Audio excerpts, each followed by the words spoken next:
Hey, how's it going, guys? Mr. Boss for the win here, and in today's Red Dead Redemption 2 video, we're going to be checking out one of the craziest things I've ever seen, and that's impressive for the fact that this game has been out for like half a year now, and that I'm discovering things for the first time. It's insane. This is actually located right next to Beecher's Hope.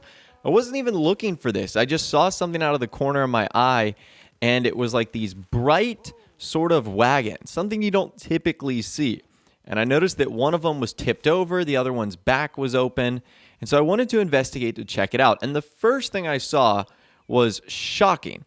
I noticed that I could inspect it as wreckage, but upon going to the back of this first cabin, I saw a skeleton with two heads. It's like conjoined twins. So this immediately is very creepy because you can kind of tell what happened here. If this indeed is wagon wreckage, it looks as if whoever wrecked the wagon didn't bother to open up the back door for whoever was inside. And the fact that they were imprisoned in here too is very creepy.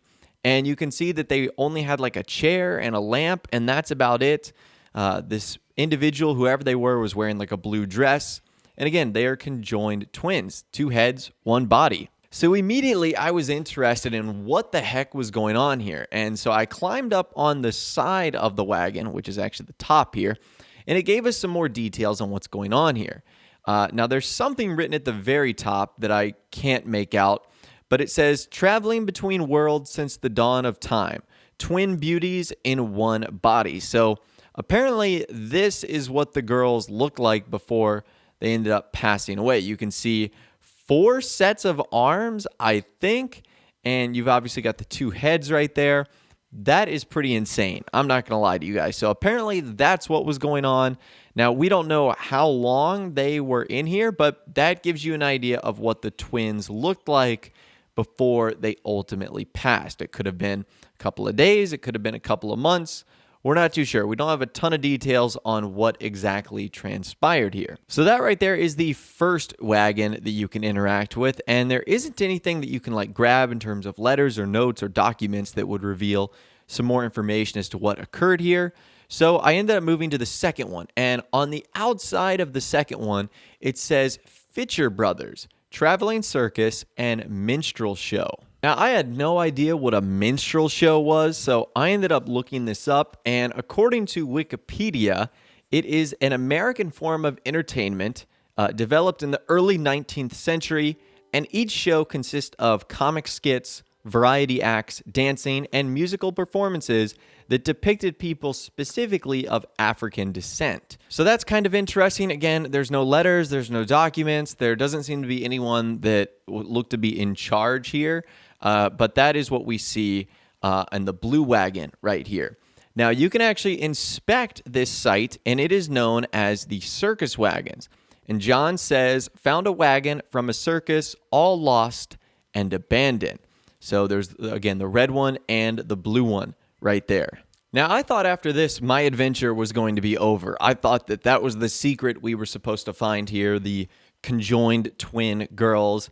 And then I went inside of the blue wagon, and I noticed that there was this creepy doll, like one of the creepiest things I've ever seen.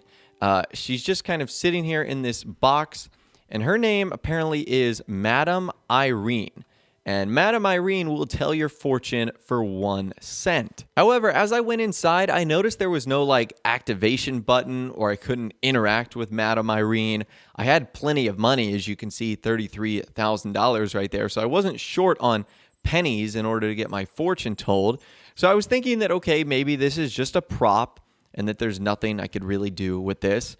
And I started trying everything, and then I ended up punching the wagon, or punching Madam Irene with my fist, and she turned on. And this is what she had to say.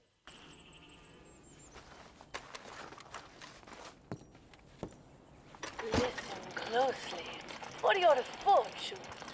Many of wise men stood at the doorstep of the temple with flowing hair. You should cut yours.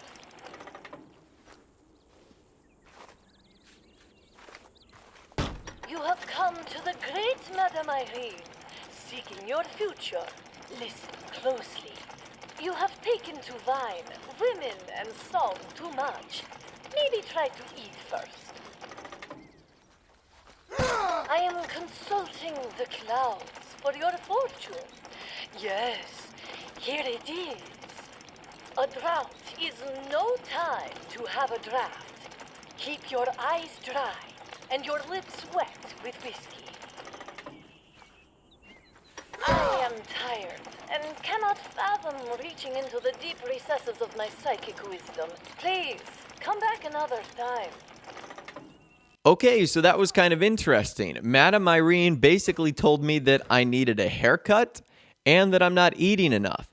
And as it does turn out, my hair was quite long and I am considered underweight in game.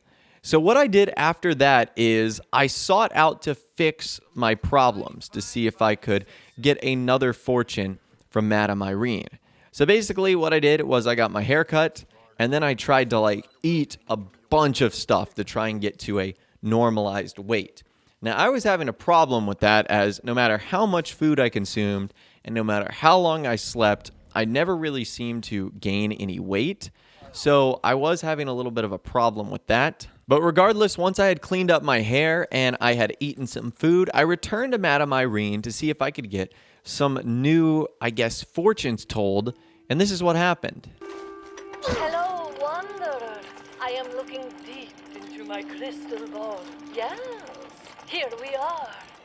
Craving and famine may season the mind, but you would be wise to indulge in a supper, for you will soon lie down and wallow in famishment, which is a terrible way to court a wife. Behold, and hear your fortune from the magnificent Madame Irene. Before you seek to fulfill your soul, try your belly first. It crumbles to a deafening degree. A fortune seeker I shall provide. The hair of the dog gathers briars by midday, then pants in the shade. Wisdom comes with time, and you have inquired too many times. Okay, once again, kind of interesting. This time she didn't necessarily comment on my hair, but instead still told me how, I wasn't eating enough. So this was becoming frustrating. Not only was Madame Irene not really telling me a cool fortune, she was just telling me to eat some more.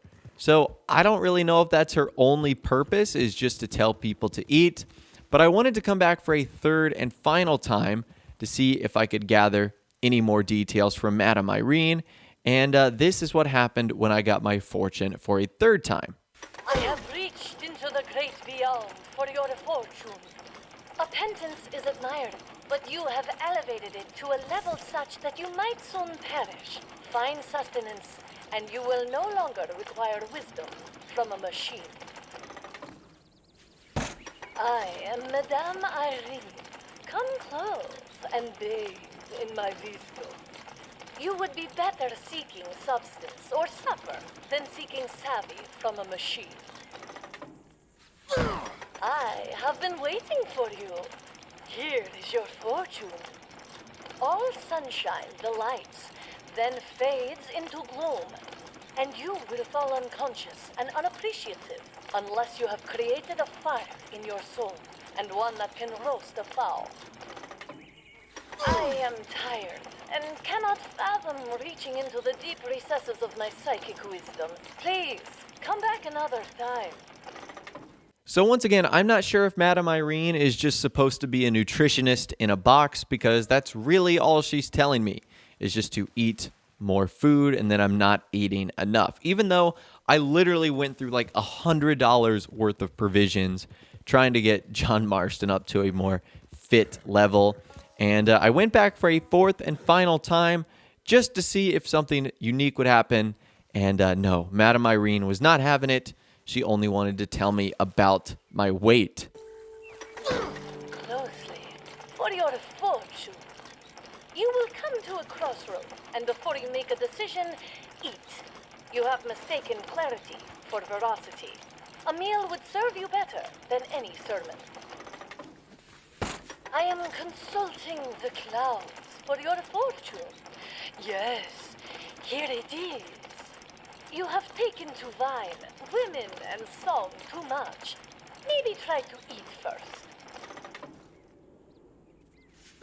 You have come to the great Madame Irene, seeking your future. Listen closely. A chicken and an egg are equal metaphors for your journey. If you are so greedy for knowledge, I suggest visiting a place of learning. So I'm not sure if there is any more significance to these circus wagons. All I know is it was a pretty creepy journey nonetheless. I don't know who the owner of these wagons are. I would assume it is the Fitcher brothers, but I tried to look them up and I didn't get any information on who they were. So maybe you guys can help me out with this mystery in the comments down below. There's a lot of things to discuss here, like the twin-headed beauties, the Madame Irene fortune teller on the inside, who are the Fitcher brothers, and why is their wagon out here, and how did it get out here, and why did they crash? In case you guys are interested in where this is, it's just to the southeast of Manzanita Post. And you guys have seen how close it is to Beecher's Hope as well. So if you're in the epilogue, especially in epilogue part 2 or beyond, you should have absolutely no trouble getting to this location and checking out one of the creepiest and craziest things in Red Dead Redemption 2. But anyways, that's all the information that I've got for you guys in this video today. Hopefully you did enjoy. If you did, be sure to leave a like rating on this video. That'd be awesome. And subscribe to my YouTube channel if you are new or you like daily Red Dead Redemption 2 videos like this. With all the way, guys, like I said, thanks so much for watching. Take care, and I'll see you guys in the next video.